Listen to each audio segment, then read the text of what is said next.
વલસાડ નગરપાલિકાની કાચની બારીઓ ધડાકાભેર તૂટી પડતા ભયનો માહોલ.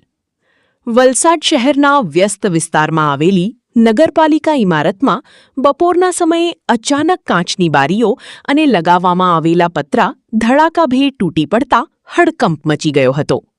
ઘટનાના સમયે આસપાસના દુકાનદારો અને રાહદારીઓમાં ભયનો માહોલ ફેલાઈ ગયો હતો. જો કે સદનસીબે આ ઘટનામાં કોઈ જાનહાનિ કે ઈજા નોંધાઈ નથી. મળતી માહિતી અનુસાર નગરપાલિકાની ઇમારતમાં લગાવવામાં આવેલી કેટલીક બારીઓ લાંબા સમયથી જર્જરિત હાલતમાં હતી. બપોરના સુમારે આ બારીઓ અચાનક તૂટી પડતા નજીકમાં ઊભેલા લોકો ભાગદોડમાં મુકાઈ ગયા હતા.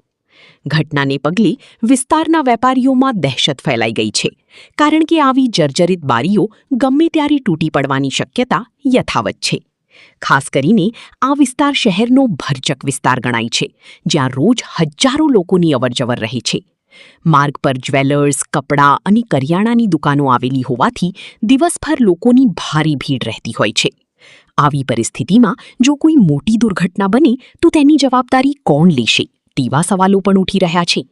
સ્થાનિક દુકાનદારો અને નાગરિકોએ નગરપાલિકા તંત્ર સામે નારાજગી વ્યક્ત કરી છે અને તાત્કાલિક અસરથી જર્જરિત બારીઓ તેમજ લગાવવામાં આવેલા પતરા દૂર કરવાની માંગ ઉઠાવી છે. લોકોનું કહેવું છે કે સમયસર યોગ્ય કાર્યવાહી નહીં થાય તો આવનારા સમયમાં મોટી દુર્ઘટના સર્જાઈ શકે છે. હવે જોવાનું રહ્યું કે વલસાડ નગરપાલિકા તંત્ર આ ગંભીર મુદ્દાને કેટલી ઝડપથી ધ્યાનમાં લઈને જરૂરી પગલાં ભરે છે.